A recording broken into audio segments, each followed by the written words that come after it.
Social মিডিয়ার views পেতে এবার ট্রেনের কামরাকে বানানো হলো শুটিং স্পট। ভাইরাল হওয়া এক ভিডিওতে দেখা যায় রাতে ট্রেনের ফাঁকা কামরায় এক যুবক হাসতে হাসতে সিটের আস্তরণ ছিঁড়ে জানালা দিয়ে ছুঁড়ে ফেলছেন। এখানেই শেষ নয়, রেলের ধাতব সামগ্রীও ছুঁড়ে ফেলা হয়েছে বাইরের দিকে। রিল বানানোর নামে রেলের সম্পত্তি নষ্ট করে হাস্যকর নাটক চালিয়ে গেছেন ওই যুবক।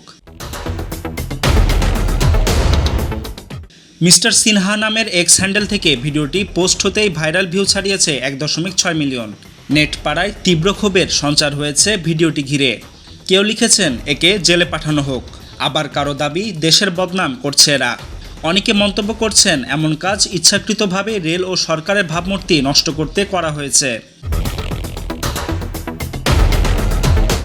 ঘটনার স্থান বা যুবকের পরিচয় স্পষ্ট না হলেও এমন চরম দায়িত্বজ্ঞানহীন কাণ্ড নিয়ে বিতর্ক তুঙ্গে।